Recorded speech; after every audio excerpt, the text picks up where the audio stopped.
సంకల్పం నీ ఆయుధమై సాగాలి ముందుకు వీరుడవై, యుద్ధం గెలిసే సైనికుడై పోరాడాలి నువ్వు యోధుడవై. ఓటమి గెలుపుకు తొలిమెట్టు నీ ఆటద పట్టర ఒక పట్టు, జనమంతో జై కొట్టేలో దేశం కీర్తిని నిలబెట్టు.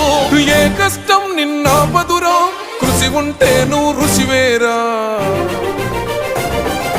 యువతరమా దేశగతులను మార్చే గెలుపుకు అడ్రసులో, ఆకాశం నీ హద్దయ్యి చెలరేగాలి ఒక వీరుడిలా. ఊపిరిగా ప్రత్యర్థులపైన నీ ఆట మైదానం